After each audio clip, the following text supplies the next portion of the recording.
سر دل خراماں سر مست راہی، ہر نقش پا قابل سجدگاہی، نازک خرامی جادو نگاہی، قدموں پہ ان کے قربان شاہی، عشوہ گری ہے یا کہ قیامت۔ عشوہ کہتے ہیں ادا کو، محبوب کی ادا کو۔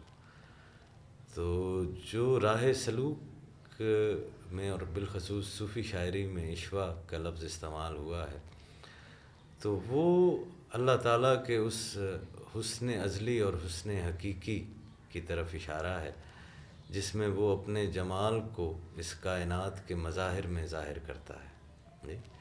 تو عشوہ گری ہے یا کہ قیامت، رقصاں ہے عالم، کہ تمام عالم جو ہے وہ رقص میں ہے۔ عشوہ گری ہے یا کہ قیامت، رقصاں ہے عالم، توبہ الہی، کیا ادا ہے۔